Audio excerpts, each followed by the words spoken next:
Shalom Bapak Ibu Saudara yang terkasih dalam Tuhan. Terpujilah Tuhan yang telah menyatakan kasih setia dan anugerahnya dalam hidup kita.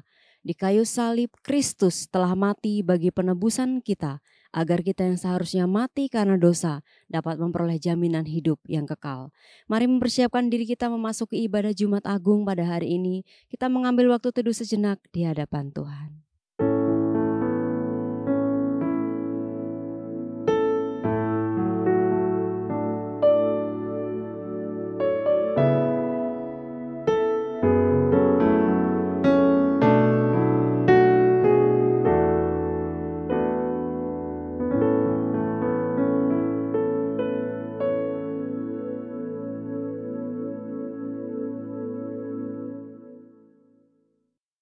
Saat teduh selesai, mari berdiri bersama-sama, kita menaikkan pujian dan hormat bagi Bapa Sorga.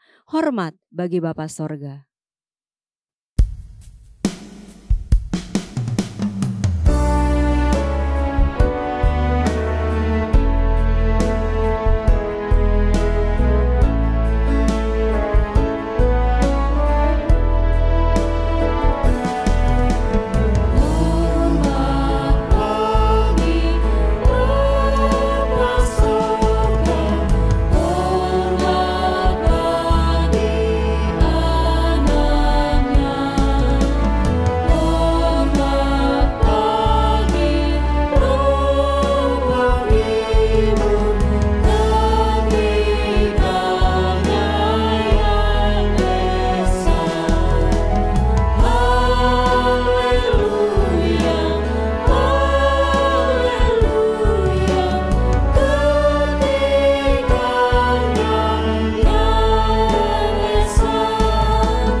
Baik Bapak Ibu, mari kita berdoa.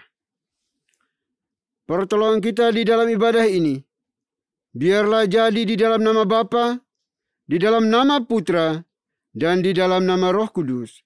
Haleluya. Amin. Di bawah salib Yesus, kita berdiri teguh. Kita orang-orang yang berdosa dan tidak layak karena dosa. Namun salib menghidupkan kita. Salib menjadi naungan, menjadi rumah bagi kita. Bersama-sama kita nyanyikan Di Bawah Salib Yesus. Di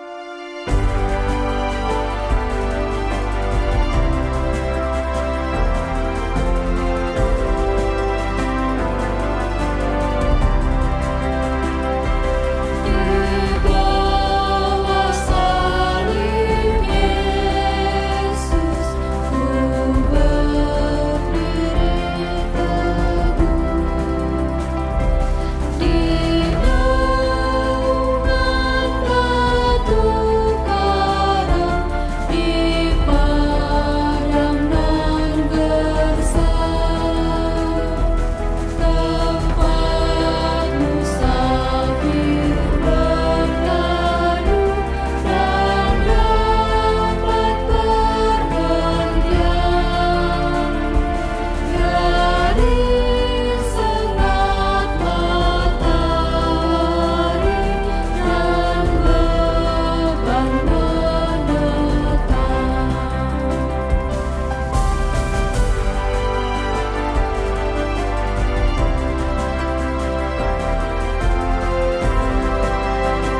Bapak Ibu dipersilakan duduk kembali. Baik Bapak Ibu, Saudara ini kasih Tuhan, marilah kita datang kepada Tuhan dengan rasa sesal dan juga dengan rasa malu dan dengan segala kerendahan hati kita. Mari kita mengakui akan dosa-dosa kita di hadapan Tuhan yang Maha Tahu. Mari kita berdoa. Bapa di surga, Bapa yang kami kenal, kami sembah di dalam Kristus Yesus Tuhan kami. Kami datang di hadapan-Mu mengucap syukur dan terima kasih ya Tuhan atas kesempatan hidup waktu yang Tuhan karuniakan bagi kami hari ini. Sehingga kami bisa beribadah di hadapan-Mu ya Tuhan. Bapa yang baik, Bapa yang kami kenal di dalam Kristus Yesus Tuhan kami. Saat ini kami mohon ya Bapa, ampuni kami dari semua kejahatan dan dosa yang kami perbuat, baik sengaja maupun tidak sengaja, yang kami lakukan kepada Tuhan, kepada sesama kami, orang tua kami, pimpinan bawahan kami, rekan-rekan sekerja sepelayanan kami. Kami mohon ampuni kami, kasihani kami, jika kami telah melakukan hal yang tidak berkenan di hadapan-Mu bagi mereka. Terima kasih Bapa di surga, terima kasih. Kami percaya bahwa Engkau Tuhan sanggup dan mampu untuk menguduskan, mengampuni setiap dosa, kesalahan-kesalahan yang kami buat, kebobrokan, kenajisan yang kami lakukan, ketidaksetiaan, pemberontakan kami di hadapan-Mu. Kami mohon ampuni kami, kasihani kami Bapa. Kami boleh berdosa dengan sejuta cara, tetapi hanya ada satu cara untuk memperoleh pengampunan dosa itu, pengakuan yang jujur, yang tulus dari hati kami. Kami boleh saja menipu semua orang, tetapi kami tidak bisa bersandiwara di hadapan Tuhan. Karena Engkau omnipresent, Engkau omniscience. Engkau tahu persis apa yang kami lakukan. Bahkan sebelum kami berpikir berencana untuk berdosa, Tuhan telah mengetahuinya. Oleh itu kami mohon ya Bapa, ampunilah kami akan semua kejahatan, keberdosaan kami yang kami lakukan di hadapan. Terima kasih Bapa, terima kasih Tuhan. Karena kami percaya Tuhan Yesus telah mati satu kali untuk selama-lamanya. Darahnya cukup dan mampu untuk menyucikan, menguduskan, mengampuni setiap dosa, kejahatan yang kami akui di hadapan-Mu ya Tuhan. Terima kasih Bapa, terima kasih Tuhan. Ini doa pengakuan dosa kami yang kami panjatkan hanya dalam Kristus Yesus, Tuhan dan Juru Selamat kami satu-satunya. Kami berdoa dan memohon ampun. Haleluya. Amin. Berita pengampunan dosa. Sebagaimana firman Tuhan mengatakan, jika kita mengaku dosa kita, maka Ia adalah setia dan adil, sehingga Ia akan mengampuni segala dosa kita dan menyucikan kita dari segala kejahatan. Selaku pelayan Tuhan Yesus Kristus, saya memberitahukan bahwa Tuhan telah mengampuni setiap kita yang mengaku dosa-dosanya di hadapan Tuhan, dalam nama Bapa, Putra, dan Roh Kudus. Amin. Bapak dan Ibu saya undang untuk berdiri. Bersama dengan gereja-gereja segala abad dan sepanjang zaman, mari menyatakan komitmen iman dengan hati, lidah dan bibir kita dengan mengikrarkan pengakuan iman rasuli.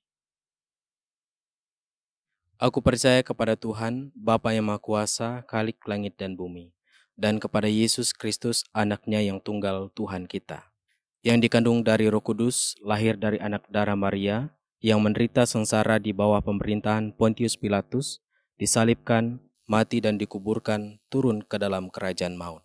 Pada hari yang ketiga bangkit pula dari antara orang mati, naik ke sorga, duduk di sebelah kanan Tuhan, Bapa yang Maha Kuasa. Dan dari sana Ia akan datang untuk menghakimi orang yang hidup dan yang mati. Aku percaya kepada Roh Kudus, gereja yang kudus dan am, persekutuan orang kudus, pengampunan dosa, kebangkitan tubuh, dan hidup yang kekal. Amin. Bapak dan Ibu dipersilahkan duduk kembali. Di kayu salib tercurah darah yang kudus. Oleh salib kita dapat ditebus. Mari bersama-sama kita nyanyikan pujian Salib Hina.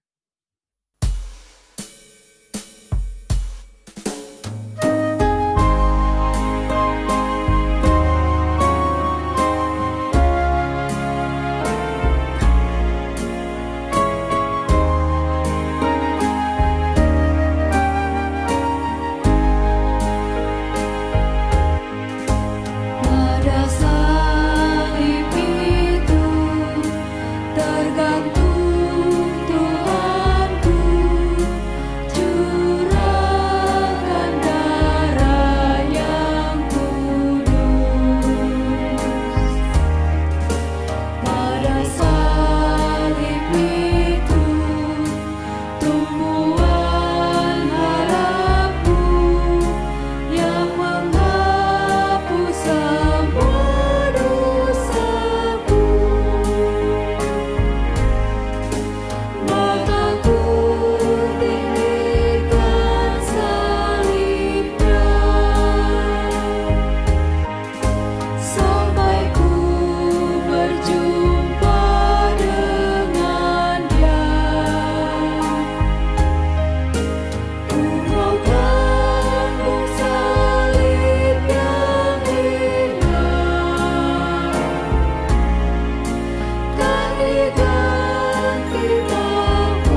Shalom, Bapak dan Ibu yang terkasih dalam nama Tuhan kita Yesus Kristus, saya mengundang untuk berdiri.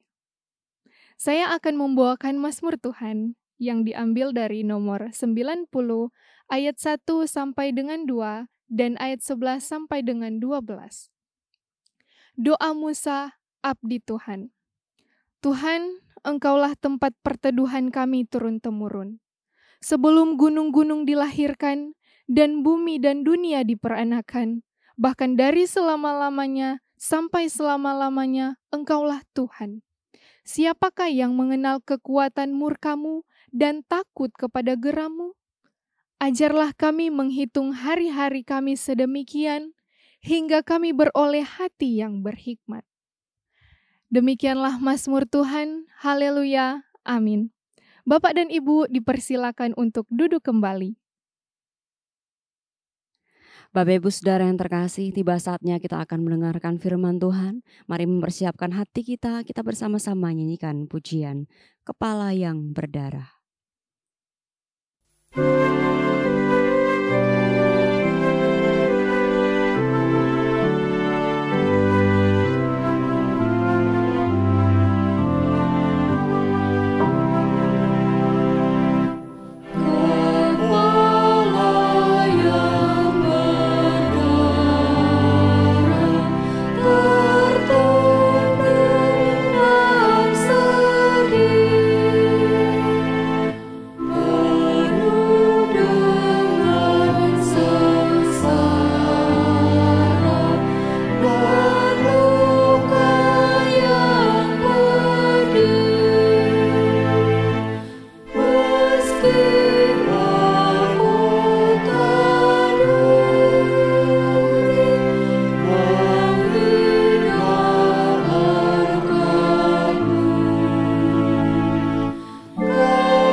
Shalom, Bapak dan Ibu yang terkasih dalam nama Tuhan kita Yesus Kristus.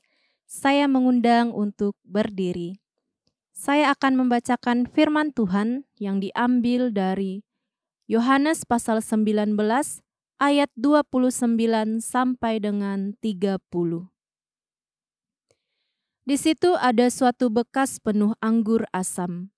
Maka mereka mencucukkan bunga karang yang telah dicelupkan dalam anggur asam pada sebatang hisop, lalu mengunjukkannya ke mulut Yesus.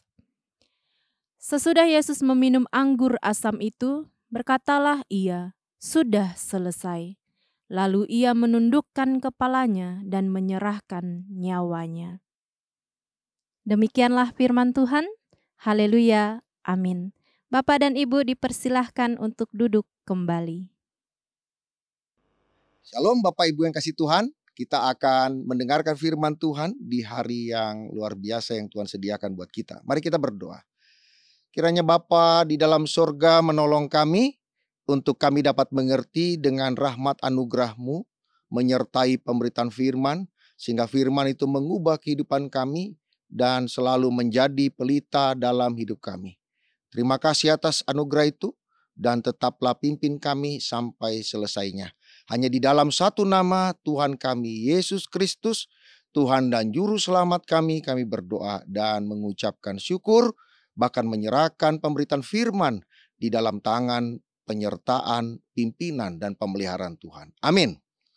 Shalom Bapak Ibu yang kasih Tuhan, hari ini saya akan berbicara satu topik yang menyangkut suatu peristiwa yang besar, yaitu Jumat Agung. Tetapi kali ini saya akan lebih berbicara dengan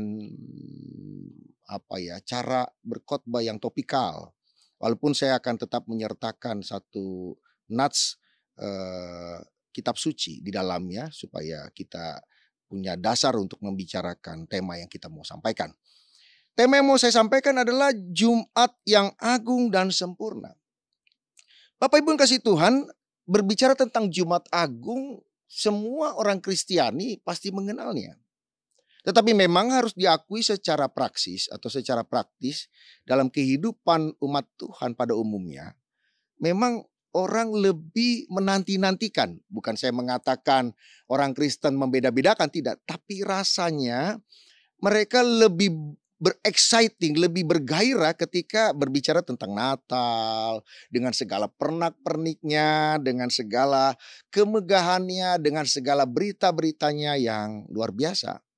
Tetapi memang Jumat Agung juga merupakan satu peristiwa atau momentum yang hebat, yang sama dengan hari kelahiran dan juga sama dengan hari kebangkitan.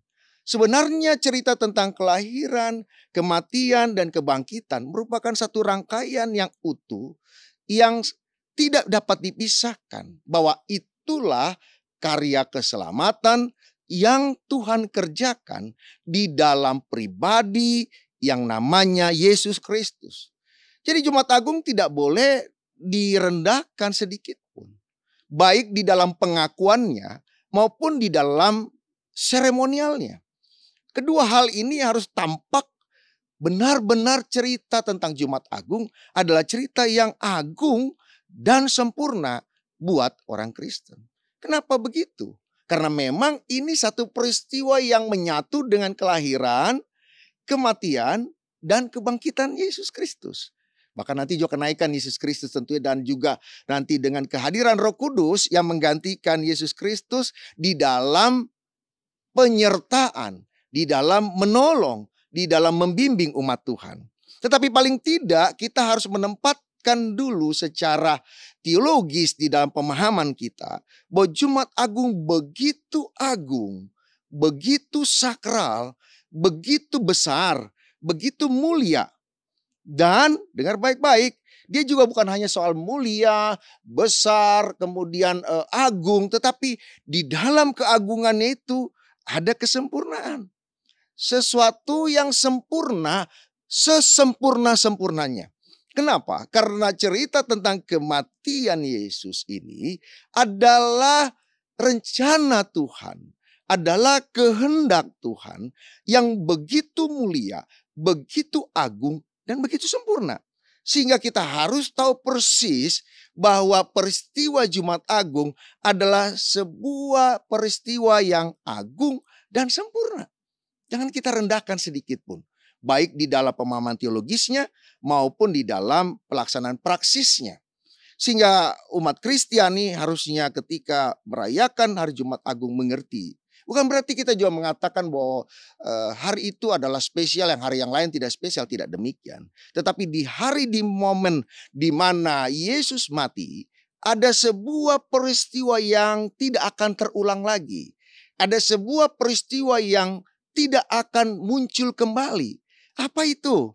Bahwa Tuhan menjadi manusia, dan Tuhan yang menjadi manusia ini mengalami penderitaan dan mengalami klimaksnya dengan kematian. Dan itu merupakan rencana, dan itu merupakan kehendak yang sempurna dan agung. Di dalam momentum itu, bahwa nanti kita akan melihat karya Tuhan yang besar di dalam Jumat Agung. Sehingga kita harus mengerti dengan baik. Ini saya mau membicarakan latar belakang supaya kita mengerti bahwa Jumat Agung bukan berarti saya mengatakan hari itu spesial, bukan. Tetapi ada peristiwa, ada momen yang menjadi sebuah momentum yang hebat.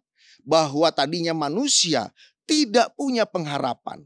Bahwa semua yang sudah berdosa pasti akan mati, dan mati selama-lamanya. Tetapi dalam peristiwa Jumat Agung, nanti semua umat manusia, baik yang percaya maupun yang tidak percaya, akan melihat sebuah momentum yang hebat, di mana kematiannya bukan menjadi akhir dari hidupnya, tetapi kematiannya menjadi titik awal dari kebangkitannya. Dari peristiwa bagaimana dia mengalahkan maut. Sehingga Paulus mengatakan, hai maut, di mana sengatmu? Kenapa? Karena Tuhan Yesus mati untuk bangkit, mati untuk hidup, mati untuk tinggal tetap, bangkit dan hidup kekal selama-lamanya. Bahkan mati untuk bangkit dan memberi hidup yang kekal bagi semua orang yang percaya kepadanya. Oke, kita mau masuk ke dalam poin-poin, dan hari ini saya akan berbicara 2 poin tentang Jumat yang agung dan yang sempurna. Kenapa saya katakan Jumat Agung atau kematian atau hari momen di mana Yesus mati merupakan sebuah peristiwa yang sempurna? Saya mau katakan ini peristiwa yang sempurna, luar biasa. Kenapa? Pertama, kematiannya itu sudah dinubuatkan oleh orang lain ribuan tahun sebelumnya.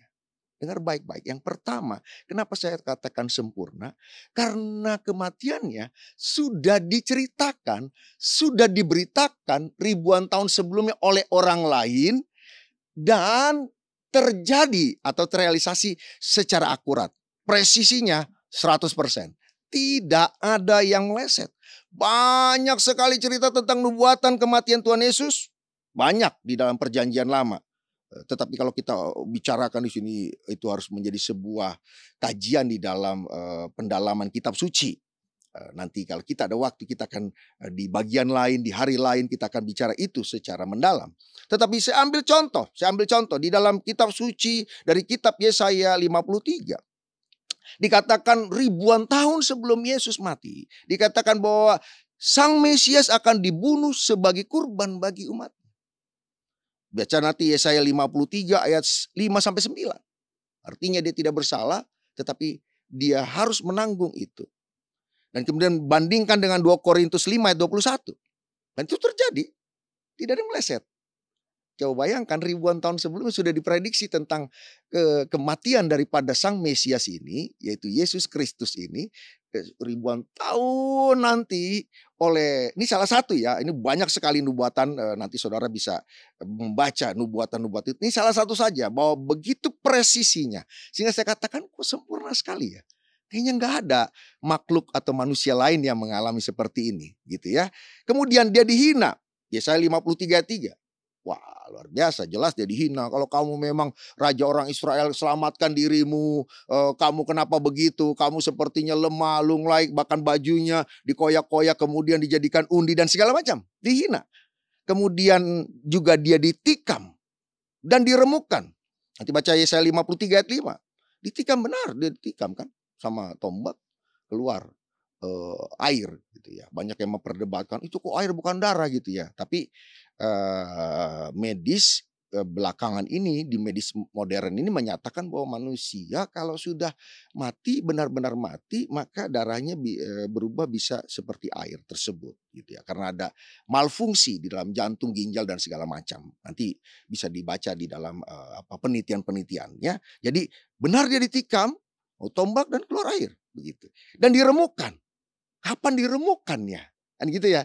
Kapan diremukkan gitu. Tapi menarik, ada satu penelitian dari film The Passion of Christ gitu ya. Si Bruce Willis kan produsernya kalau saya tidak salah ingat, dan dia melakukan riset kan bersama beberapa orang sebelum membuat film itu kan. Dan kemudian disimpulkan oleh orang-orang ahli yang diminta tolong untuk meriset bahwa tulang belakang Yesus Kristus yang memanggul salib itu dia remuk, bukan patah loh. Remuk. Itu hasil penelitian yang dilakukan sebelum dibuatkan film tersebut begitu. Dan memang berat. Saya cuman pernah coba yang miniaturnya aja. Oh, baru dorong aja udah aduh, saya nggak bisa dorong begitu ya. Tapi itu katanya lebih besar yang aslinya katanya begitu ya. Jadi saya coba miniaturnya. Belum saya waktu jalan ke Via Dolorosa itu aduh, ini kayaknya tidak mungkin. Tetapi riset yang terbaru dan juga itu dianggap faktual, riset tersebut, bahwa memang tulang Yesus Kristus diremukkan oleh beratnya beban yang harus dia pikul dengan salib itu. Sehingga terbukti sekarang. Ya mungkin sebelum ada medis modern ini, orang berkata, enggak, Yesus enggak remuk kan, baik-baik saja, berarti meleset. Oh tidak. Ternyata ada riset yang mengatakan tulang belakangnya remuk, bukan patah. Remuk. Kemudian dia dianiaya, ya jelas. Dia dicambuk dengan mata cambuk yang banyak. Yang bisa mencongkel daging. Tarik, tak, tarik, tak, tarik gitu ya. Itu luar biasa. Itu bisa dibaca di Yesaya 53:7. Kemudian dia dikubur di antara fasik. Itu benar terjadi. Dia dikubur bukan di tempat orang-orang yang baik. Tetapi orang-orang yang dianggap jahat. Orang-orang yang tidak baik. Begitu ya. Itu ada bisa dibaca di Yesaya 53:9. Dari Yesaya 53 saja salah satu nubuat di dalam perjanjian lama tentang kematian Yesus dengan berbagai aneka cerita di dalamnya, semuanya presisi. Semuanya 100% benar. Ini nggak mungkin secara manusiawi, nggak mungkin. Ini pasti pekerjaan ilahi. Ini pasti ada sesuatu rencana yang melebihi kemampuan perencanaan manusia. Karena ribuan tahun sesudah Yesaya menyatakan itu baru terjadi. Kalau cuma 2 tahun aja orang sudah bingung ya, kok bisa presisinya gitu. Tapi ini ribuan tahun mengatakan hal seperti itu. Nah, kedua, kenapa saya katakan bahwa kematian adalah peristiwa yang sempurna? Kan saya kasih judul Jumat yang Agung dan Sempurna. Saya bahas tentang yang sempurna dulu. Kenapa saya katakan yang sempurna? Karena pertama tadi karena ada orang lain yang mengutarakan tentang kematiannya ribuan tahun sebelum dan terjadi dengan tepat. Itu disebut nubuatan para nabi. Tetapi yang menarik, ada pernyataan dari yang mengalami sendiri tentang apa yang akan terjadi dengan dirinya, dan itu terjadi. Maksud Bapak apa sih? Begini. Kan Yesus mengatakan ada paling tidak 4 kali dia kasih tahu kepada muridnya tentang dia akan menderita dan mengalami kematian. 4 kali loh. Paling tidak kita baca di dalam Matius ya. Kalau di dalam bagian-bagian lain ada juga. Tetapi saya mau ambil di dalam Matius saja. Supaya tidak terlalu panjang. Tetapi kita bisa coba melihat betapa presisinya apa yang tercatat tentang kematian Tuhan Yesus. Dan itu persis, sempurna, sesuai dengan yang disampaikan. Yesus mengatakan di dalam Matius 16 ayat 21-28, dia berkata, anak manusia itu, the Son of Man itu, akan menderita karena tua-tua, imam-imam kepala, dan ahli-ahli Taurat. Siapa yang bisa bantah? Cerita tentang penghukuman Tuhan Yesus yang menjadi inisiatornya adalah tua-tua, imam-imam kepala, dan ahli-ahli Taurat. Dan hari itu sampai terjadi sampai sekarang. Di mana orang Yahudi, pemahaman teologis Yahudi, berseberangan dengan pemahaman Kristiani. Bahwa orang Yahudi tidak percaya Yesus Kristus adalah Mesias yang dijanjikan. Dia tidak percaya bahwa Yesus adalah Tuhan yang menjadi manusia. Sampai sekarang. Dan itu perpisahan antara pemahaman Kristen dengan Yahudi. Sehingga jangan dikatakan Yahudi sama dengan kekristenan. Beda. Kekristenan percaya Yesus adalah Tuhan. Yesus adalah Tuhan yang menjadi manusia. Yesus adalah Tuhan yang menjadi manusia dan menyelamatkan manusia. Tetapi mereka tidak percaya itu. Sehingga dikatakan oleh seorang rabi bahwa di dalam Kristus, kekristenan dan Yahudi memiliki akar yang sama. Di dalam Kristus punya akar yang sama. Yesus juga orang Yahudi. Tetapi di dalam Yesus terjadi perpisahan antara orang Yahudi dan orang Kristiani. Sehingga kita harus clearkan itu. Ya, kekristenan bukan Yahudi. Jelas itu, harus clear. Jangan diabu-abukan, tidak. Karena kekristenan percaya Yesus adalah Tuhan yang jadi manusia dan menyelamatkan manusia. Dan hanya di dalam Dia, hanya di dalam Dia. Sehingga Petrus mengatakan di bawah kolong langit ini tidak ada satu nama pun yang di dalamnya manusia bisa diselamatkan selain Yesus Kristus. Kita harus tegas. Sebagai gereja Tuhan, hanya Yesus Kristus yang menyelamatkan umat manusia. Yesus mengatakan di dalam Matius 16, 21-28 tadi. Bahwa karena tua-tua, imam kepala, ahli Taurat, dia mengalami kesusahan. Apa yang terjadi? Dia dibunuh. Apakah salah? Benar. Ramalan, kalau orang mau tidak percaya pada Tuhan Yesus, ramalan yang diucapkan Tuhan Yesus terjadi. Dia dibunuh, tapi yang menjadi penekanan adalah dikatakan dan di dalam 4 kali pemberitahuan Tuhan Yesus adalah dan dia dibangkitkan pada hari ketiga. Jadi cerita ini tidak boleh dipisah, tetapi soal kebangkitan itu nanti pembicaraan di dalam khotbah hari Paskah, hari kemenangan itu, hari Pasyah itu ya. Tetapi saya fokus kepada kematian Tuhan Yesus. Bahwa dia dibunuh, siapa yang bisa mengatakan salah? Prediksi, saudara boleh mengatakan prediksi. Ramalan, saudara boleh mengatakan ramalan. Atau apapun yang disampaikan. Tetapi ketika disampaikan dan terjadi, itu sebuah nubuatan, pernyataan ilahi dari Yesus. Bahwa dia akan menderita karena tua-tua, imam kepala, ahli Taurat dibunuh dan dibangkitkan pada hari yang ketiga. Dalam Matius 17, 22-23, Yesus kembali memberitahukan tentang penderitaan dan kematiannya. Pemberitahuan kedua. Dia dikatakan di situ dia akan dibunuh dan bangkit pada hari yang ketiga. Lihat poin-poinnya. Secara konsisten, Yesus memberitahukan itu dengan baik. Bahwa dia dibunuh dan bangkit pada hari yang ketiga. Kemudian pada Matius 20 ayat 17-19. Ini pemberitahuan ketiga. Yesus kembali mengatakan dia akan mati. Tetapi dia diolok-olok. Ya dia udah olok-olok. Kalau memang kau begini, kalau memang begini. Bahkan menurut ada beberapa tulisan-tulisan yang tidak ini, tulisan-tulisan umum katakan Yesus dihina di dalam perjalanan dia untuk masuk ke Bukit Golgota. Gitu ya. Jadi dia dihina dalam perjalanan itu dicercah, dimaki begitu ya. Jadi kalau saudara nanti sampai sekarang pun saudara bicara dengan orang Yahudi dan mengatakan bahwa Yesus Kristus Tuhan, mereka tidak percaya, bahkan marah mereka. Begitu ya. Diolok-olok dan dikatakan di dalam Matius 20 17-19 dia disesah, disiksa maksudnya. Dan itu benar. Kemudian disalib, benar. Kematian disalib. Apa yang salah? Hebat kan? Presisi, akurat. Ini saya katakan sempurna. Rencananya itu nggak meleset sedikit pun. Mili-mili gitu nggak ada. Mili inilah, mili ini nggak ada. Kurang-kurang sedikit tidak ada. Persis. Hebat, luar biasa ya. Kemudian pemberitahuan keempat dalam Matius 26 ayat 1-5 dikatakan dia diserahkan dan disalib. Kematiannya adalah sebuah kematian yang sempurna. Siapakah yang mampu melakukan nubuatan atau pernyataan ke depan yang persis terrealisasi selama 100%. Saya percaya itu karya Tuhan, itu kehendak Tuhan, itu adalah keputusan Tuhan yang sempurna. Dia harus mengorbankan anak yang tunggal untuk supaya kita dibenarkan ditebus, didamaikan, dan juga kita mengalami pemulihan, rekonsiliasi dengan Tuhan. Saya katakan itu sebuah kesempurnaan. Kenapa? Karena semua yang dinyatakan ke depan terjadi. Semuanya akurat. Walaupun ada kesulitan di dalam hati Tuhan Yesus untuk mengalami itu.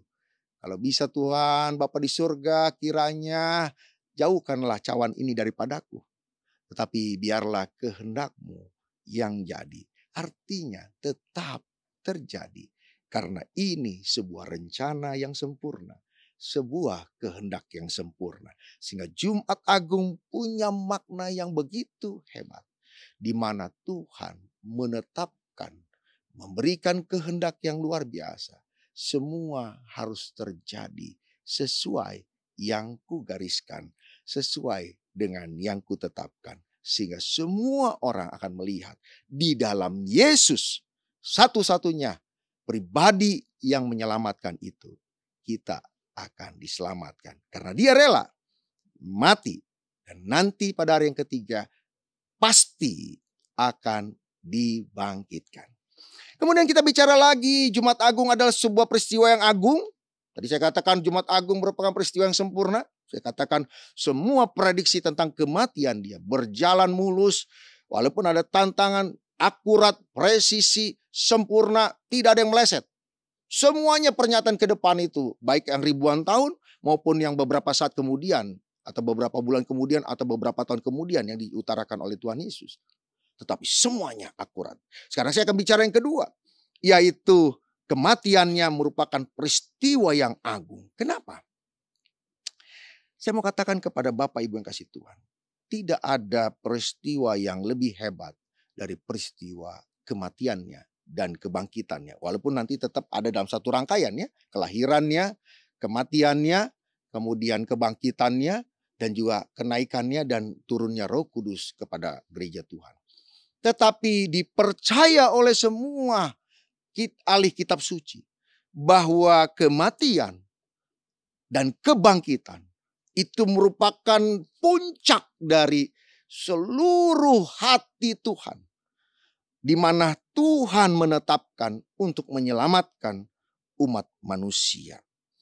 Yang tadinya saudara dan saya harusnya binasa. Yang tadinya saudara dan saya pasti mati. Yang tadinya saudara dan saya pasti binasa di dalam keberdosaan. Tetapi di dalam berita kematian dan kebangkitannya ada pengharapan. Yang tadi kita bahas dalam Matius 16, 21, 28, Matius 17, 22 ayat sampai 23, Matius 20 ayat 17 sampai 19, Matius 26 ayat 1 sampai 5. Bahwa semuanya olok-olok, sesah, diserahkan. Itu cuma berita bukan puncak. Tetapi dia akan bangkit. Itu menjadi sebuah puncak klimaks kehebatan karya ilahi yang disampaikan dan diamanatkan oleh Tuhan Yesus kepada umat Tuhan. Jadi saudara dikasih Tuhan, di dalam berita Jumat Agung ada berita pengharapan. Bersama dia kita punya pengharapan yang harusnya kita mati. Tetapi bersama dia kita pasti akan dibangkitkan. Enggak, kita tidak boleh menjadi orang yang penuh dengan pesimisme. Penuh dengan segala kebodohan, membodohkan diri. Punya sikap memandang diri rendah. Bayangkan maut saja sudah dikalahkan Tuhan. Apalagi hanya soal kekurangan-kekuranganmu. Ada kelemahan-kelemahanmu. Masakan Tuhan tidak menolongmu? Kalau engkau bertelut kepada Tuhan pasti bisa. Sedangkan kematianku saja bisa dirubah menjadi sebuah kehidupan. Di dalam karya keselamatan. Di dalam Jumat Agung itu. Ayo umat Tuhan bangkit. Bangun karena engkau punya pengharapan. Yang kedua, di dalam Jumat Agung ada berita pendamaian dan pengampunan. Manusia yang berdosa kok. Manusia yang salah. Kita yang salah. Tetapi dia mau mengganti kesalahan kita dengan nyawanya. Itu berita kasih, pendamaian yang disampaikan Tuhan. Lebih dari sekedar kata-kata. Apa yang dia lakukan dalam perjalanan sampai ke kayu salib. Tidak bisa dibantah. Itu adalah berita pendamaian dan pengampunan yang luar biasa. Nanti saudara bisa baca di dalam Yohanes 19 ayat 30. Ketika Yesus akan mati. Menjelang di detik-detik terakhir, dia berkata, tetelestai. Sudah selesai. Di sanalah konflik Tuhan dengan manusia. Dan konflik antara manusia dengan manusia sudah diselesaikan. Bahkan manusia dengan dunia ini. Karena begitu besar kasih Tuhan akan dunia kosmos. Karena keberdosaan seluruh relasi umat Tuhan dengan lingkungannya pun rusak. Tetapi di dalam karya Tuhan Yesus Kristus itu, maka itu dipulihkan kembali. Di dalam kesempurnaan sudah selesai. Tetelestai artinya sudah selesai, sudah tergenapi, sudah sempurna. Tidak ada yang kurang. Itu saudara bisa baca di kamus Yunani Indonesia ataupun kamus Yunani bahasa Inggris. Wow, sudah selesai, sudah sempurna, sudah tidak ada lagi yang kurang, sempurna, bulat, dan sudah terjadi. Maka kita bisa berkata, terima kasih Tuhan. Karena ada berita kasih, pendamaian, dan pengampunan dari Tuhan. Yang terakhir, apa maknanya buat kita di tengah-tengah Jumat yang agung dan sempurna? Satu, jadilah umat Tuhan yang berpengharapan. Jadilah orang Kristen yang selalu optimis. Bukan optimis karena kau hebat, bukan karena kau pintar, karena kau cantik, karena kau punya segala backing kiri, kanan, depan, belakang, punya harta. Tidak, tetapi karena kau punya Tuhan yang selalu menolongmu dan pasti menolongmu. Itu satu. Jangan jadi orang yang muram, durja, mukanya ditekuk segala macam. Selalu punya semangat. Pergumulan pasti datang. Siapa bilang manusia tidak punya pergumulan? Siapapun, kaya, miskin, pintar, tidak pintar, punya pergumulan. Tapi ingat baik-baik, orang yang punya Tuhan pasti punya pengharapan dan pasti punya keyakinan ada hidup yang kekal. Kedua, kau harus selalu senantiasa bersyukur. Karena yang tadinya kau harusnya mati, kau sudah punya berita yang baru. Di dalam Tuhan, engkau bisa hidup kekal selama-lamanya. Karena itu bersyukurlah karena atas kemenangan yang dari Tuhan itu. Dan nikmati hidup bersama Tuhan. Kita nantikan nanti Paskah di hari Minggu Paskah. Di hari kebangkitan Dia. Bahwa Tuhan memastikan semuanya terjadi sesuai dengan yang ditetapkannya. Mari Bapak Ibu kasih Tuhan, hidup berpengharapan, maju terus, senantiasa bersyukur, dan berkemenanganlah bersama Tuhan. Tuhan yang baginya tidak ada yang mustahil. Lukas 1:37. Masakan kau takut dan gentar, sedangkan maut saja sudah dikalahkan. Masalah ekonomi, masalah pendidikan anakmu, masalah pergaulan anakmu, masalah semua kesulitan-kesulitan apapun, serahkan pada Tuhan. Itu tidak lebih besar daripada maut. Itu lebih kecil daripada maut.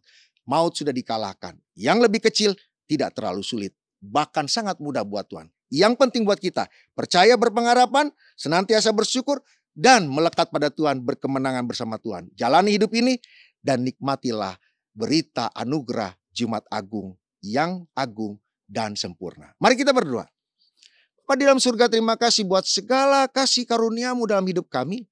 Biarlah makna tentang Jumat Agung yang agung dan sempurna itu senantiasa melekat dalam hidup kami dan menjadi sebuah iman kami untuk berpengharapan, senantiasa bersyukur, melekat bersama Tuhan dalam hidup keberkemenangan. Tuhan, jauhkan kami dari yang jahat, jadikan kami orang-orang yang berkemenangan, berpengharapan, dan bersyukur, sehingga orang melihat siapakah kami, yaitu anak-anak Tuhan Yesus yang luar biasa, hebat bukan karena kami hebat, tetapi karena kami bersama dengan Tuhan yang hebat.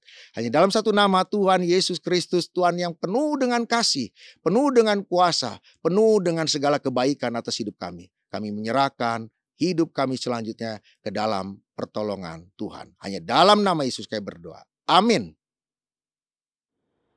Baik Bapak Ibu, sudah dikasihi oleh Tuhan, kita akan melanjutkan ibadah kita dengan perjamuan kudus pada hari ini. Saya akan membacakan penetapan dan juga makna perjamuan kudus bagi kita semuanya. Penetapan perjamuan kudus. Saudara-saudara anggota tubuh Kristus, setiap kali kita mengambil bagian dalam perjamuan kudus, hendaklah kita ketahui bahwa perjamuan kudus adalah perintah Tuhan sendiri. Sebagaimana tertulis dalam 1 Korintus pasal 11 ayat 23 sampai 26. Demikian firman Tuhan. Sebab apa yang telah kuteruskan kepadamu, telah aku terima dari Tuhan, yaitu bahwa Tuhan Yesus pada malam waktu ia diserahkan, mengambil roti, dan sesudah itu ia mengucap syukur atasnya. Ia memecah-mecahkannya dan berkata, inilah tubuhku yang diserahkan bagi kamu. Perbuatlah ini sebagai peringatan akan aku. Demikian juga ia mengambil cawan sesudah makan lalu berkata, cawan ini adalah perjanjian baru yang dimeteraikan oleh darahku. Perbuatlah ini setiap kali kamu meminumnya, menjadi peringatan akan aku. Sebab setiap kali kamu makan roti ini dan minum cawan ini, kamu memberitakan kematian Tuhan sampai ia datang. Makna perjamuan kudus. Saudara-saudara anggota tubuh Kristus, setiap kali kita makan roti dan minum air anggur pada perjamuan kudus, kita menerima itu selaku tanda dan meterai dari kasih setia Kristus kepada kita. Kita mendapatkan kepastian di dalam iman bahwa ia telah menyerahkan tubuhnya dipaku pada kayu salib dan menumpahkan darahnya supaya jiwa kita yang lapar dan dahaga dikenyangkan dan disegarkan akan memperoleh hidup yang kekal.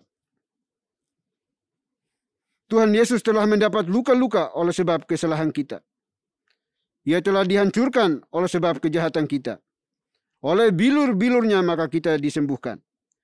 Yesus telah disiksa agar kita terlepas dari penderitaan. Ia telah terkutuk supaya kita terlepas dari laknat Tuhan.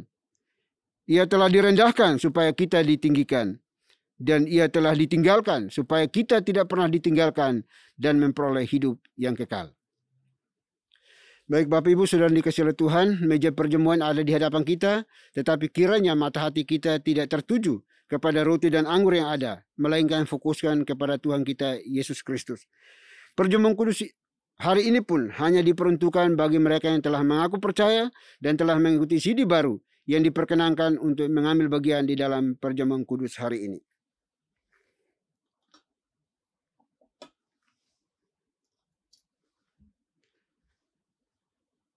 Roti melambangkan tubuh Kristus yang dipecah-pecahkan untuk menjadi pendamaian yang sempurna yang menebus segala dosa kita.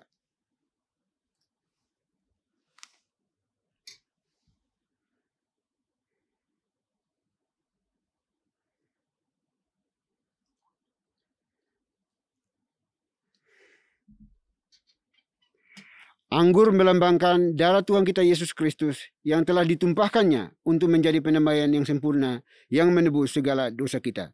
Mari kita berdoa. Bapa di surga, Bapa yang kami sembah di dalam Kristus Yesus Tuhan yang hidup, kami mengucap syukur dan terima kasih ya Tuhan untuk hari ini kami dapat mengingat rayakan peristiwa kematian-Mu di atas kayu salib ribuan tahun yang silam, menumpahkan darah-Mu di atas bukit Golgota demi untuk menebus dosa-dosa kami. Dan hari ini kami ingat rayakan bersama-sama dengan seluruh anggota gereja. Oleh itu kami mohon ya Bapa, ampuni kami, kasihani kami, layakkan kami untuk kami dapat mengambil bagian di dalam perjamuan kudus ini, supaya kami terus mengingat mengenang akan pengorbanan Kristus Yesus, Sang Anak Domba itu, yang menjadi juru selamat satu-satunya di dalam kehidupan kami. Terima kasih Bapa di surga, terima kasih. Ini doa ucapan syukur kami. Kami serahkan seluruh rangkaian ucapan syukur ini di dalam perjamuan kudus hari ini hanya ke dalam tangan pengasihan-Mu. Demi Kristus Yesus, Tuhan dan Juru Selamat kami satu-satunya, kami berdoa dan mengucap syukur. Haleluya. Amin. Sambil roti dan anggur dipersiapkan, mari bersama-sama kita angkat pujian Salibnya, Salibnya.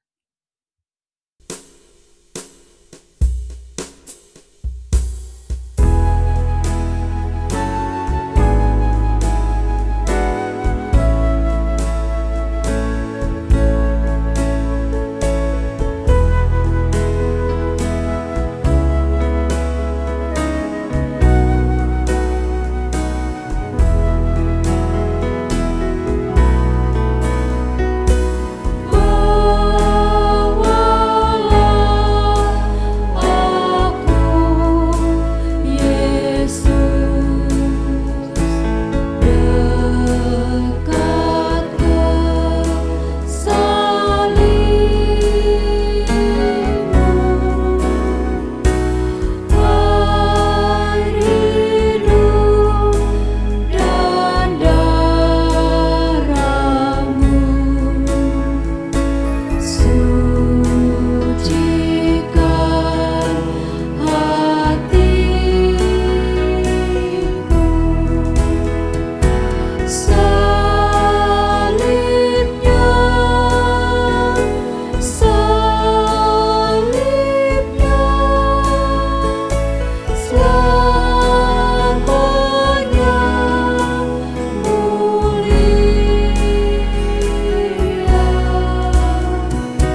Baik Bapak Ibu, saya undang bangkit berdiri.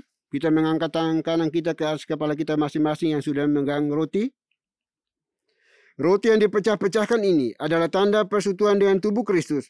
Oleh sebab itu, saudara-saudara anggota tubuh Kristus, marilah kita makan sekarang sambil memperingati dan percaya bahwa tubuh Tuhan kita Yesus Kristus telah dipecah-pecahkannya untuk menjadi penyembahan yang sempurna yang menebus segala dosa kita. Mari kita makan sekarang di dalam nama Tuhan kita Yesus Kristus.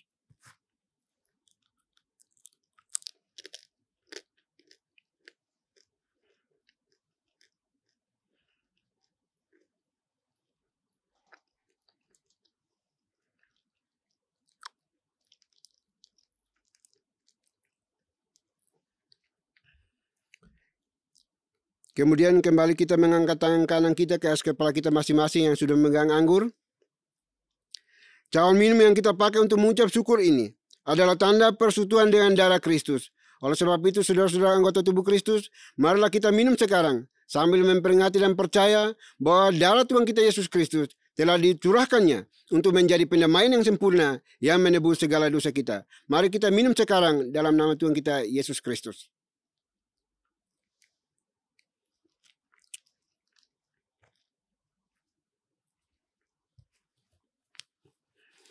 Mari kita berdoa. Bapa di surga, Bapa yang kami kenal di dalam Tuhan kami Yesus Kristus, kami kembali mengucap syukur dan terima kasih ya Tuhan atas perkenanan-Mu bagi kami, undangan-Mu bagi kami untuk hadir di dalam perjamuan kudus ini, menikmati bersama-sama. Terima kasih Tuhan. Ini merupakan suatu momentum bagi kami untuk terus mengingat-mengenang akan kematian-Mu di atas kayu salib untuk menebus segala dosa-dosa kami. Karena cinta kasih-Mu bagi kami.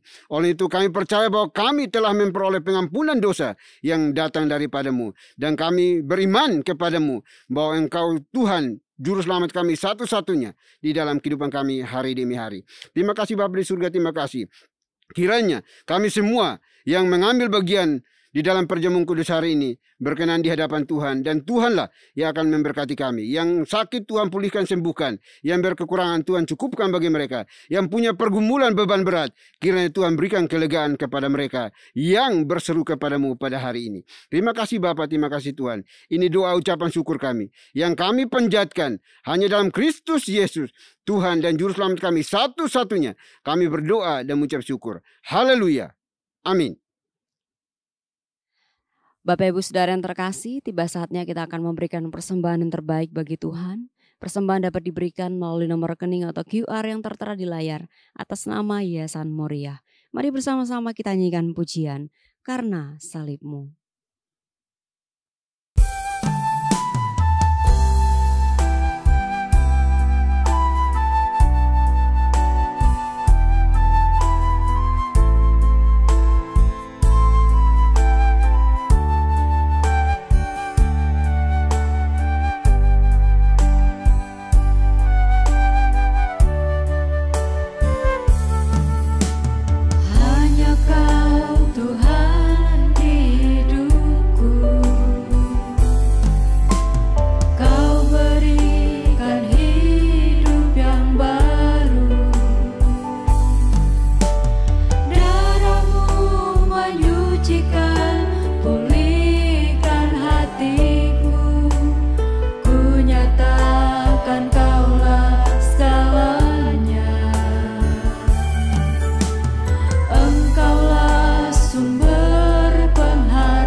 Kau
Baik Bapak Ibu Saudara dikasihi oleh Tuhan, kita akan masuk dalam doa syafaat pada hari ini.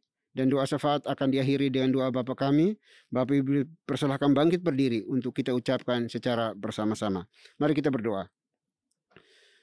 Kembali kami mengucap syukur dan terima kasih ya Tuhan atas cinta kasih anugerah-Mu bagi kami pada hari ini. Hari yang istimewa bagi kami orang-orang percaya. Di mana Tuhan rela menderita, bahkan mati di atas kayu salib demi untuk menebus dosa-dosa kami. Kami manusia-manusia hina, manusia bobrok, najis di hadapan Tuhan. Oleh karena perbuatan kami, kebejatan kamilah, Engkau harus disalibkan, digantung di atas kayu salib. Bahkan mati demi menebus dosa-dosa kami. Oleh kami mohon ampuni kami, kasihani kami ya Bapa. Terima kasih Tuhan. Kami berdoa pada hari ini.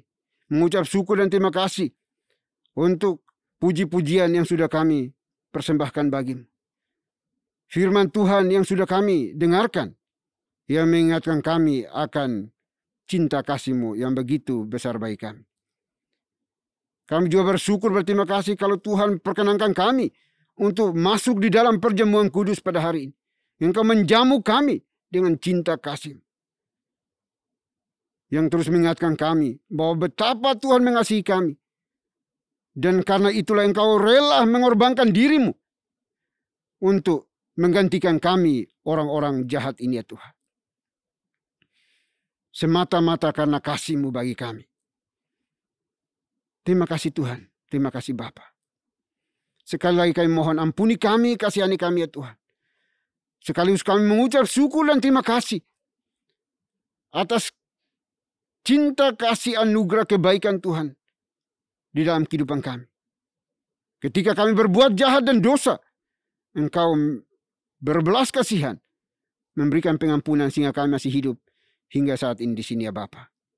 Terima kasih Tuhan Yesus, terima kasih Bapa. Kiranya melalui Jumat Agung di mana Tuhan Yesus mau mengorbankan dirinya. Bahkan langit pun tidak tega melihatnya. Karena kejamnya dosa yang begitu keji yang ditimpakan bagi sang anak manusia, sang Mesias, juru selamat itu. Dia yang tidak kenal dosa menjadi berdosa oleh karena kami anak-anak-Mu ini ya Bapa. Olehnya itu Bapa, hari ini kami mohon belas kasihan. Ampuni kami, kasihani kami, tuntun pimpin kami.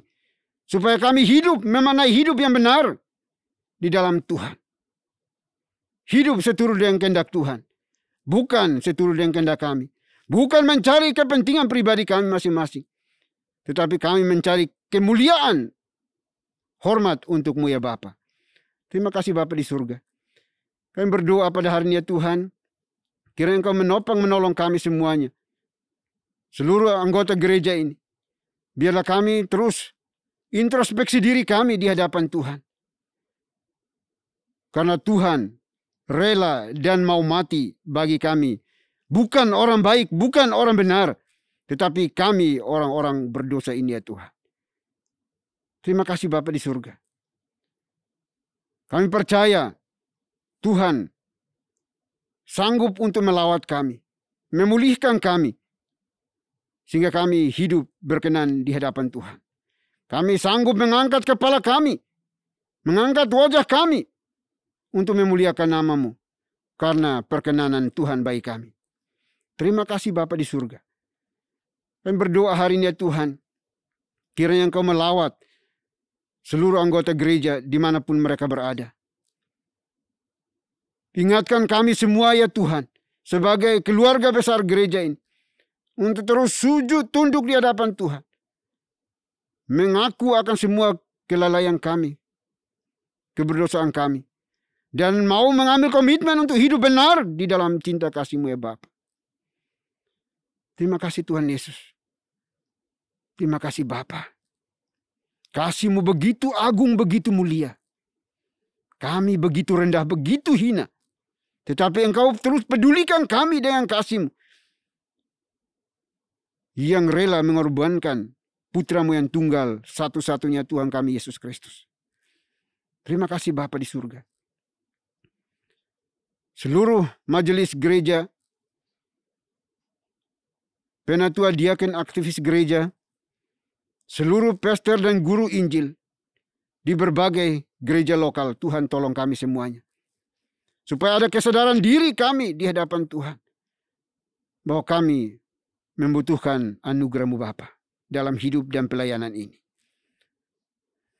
Bapa, terima kasih untuk kebaikan-Mu bagi kami pada saat ini. Kami berdoa untuk Yayasan Muria yang terus mensupport, mendukung kami di dalam pelayanan secara holistik. Tuhan berkati anak-anak-Mu. Di dalam setiap apapun yang mereka kerjakan, Tuhan buat menjadi berhasil. Kami juga berdoa menyerahkan bangsa dan negara kami ke dalam tangan kasih-Mu. Tuhan berkati bangsa kami ya Bapa. Terima kasih Bapa. Kiranya melalui Jumat Agung yang kami ingat rayakan ini, boleh mengingatkan kami bahwa betapa Tuhan mengasihi dan mencintai kami semuanya. Terima kasih Bapa di surga, terima kasih. Ini doa kami ya Bapa, doa yang jauh dari sempurna. Kami akan sempurnakan dengan doa yang telah Tuhan Yesus ajarkan kepada kami. Demikian. Bapa kami yang di surga, dikuduskanlah nama-Mu, datanglah kerajaan-Mu, jadilah kehendak-Mu di bumi seperti di surga. Berikanlah kami pada hari ini makanan kami yang secukupnya, dan ampunilah kami akan kesalahan kami, seperti kami juga mengampuni orang bersalah kepada kami. Dan janganlah membawa kami ke dalam pencobaan, tetapi lepaskanlah kami daripada yang jahat, karena Engkau mempunyai kerajaan, dan kuasa, dan kemuliaan, sampai selama-lamanya. Amin. Masih tetap berdiri, kita akan bersama-sama membaca nats pedoman hidup baru yang terambil dari Roma pasal 6, ayat 6 dalam hitungan yang ketiga. 1, 2, 3. Karena kita tahu bahwa manusia lama kita telah turut disalibkan, supaya tubuh dosa kita hilang kuasanya, agar jangan kita menghambakan diri lagi kepada dosa. Doksologi. Puji Tuhan sumber berkah, puji Dia suruh makhluk, puji Dia suruh sorga, Bapa, Anak, Roh Kudus. Baik Bapak Ibu, kita akan kembali melanjutkan pekerjaan pelayan kita sepanjang hari ini. Namun jangan lupa pesan firman Tuhan yang sudah disampaikan bagi kita semuanya. Bahwa Tuhan sanggup untuk mengampuni dosa Bapak Ibu dan saya dengan berkorban di atas kayu salib. Olehnya itu persiapkan hati kita dan terimalah berkat Tuhan. Kiranya anugerah damai sejahtera yang datangnya dari Bapa di surga, dari Tuhan kita Yesus Kristus, serta penyertaan pimpinan kuasa Roh Kudus, memimpin, menuntun, menyertai kita senantiasa, mulai hari ini sampai selama-lamanya. Haleluya. Amin.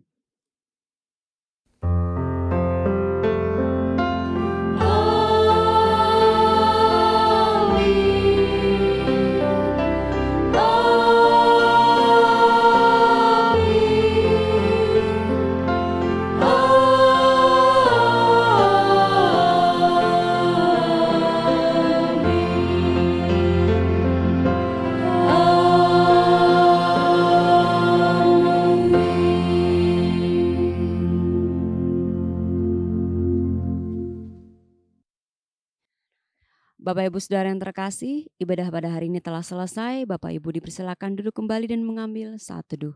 Tuhan Yesus memberkati.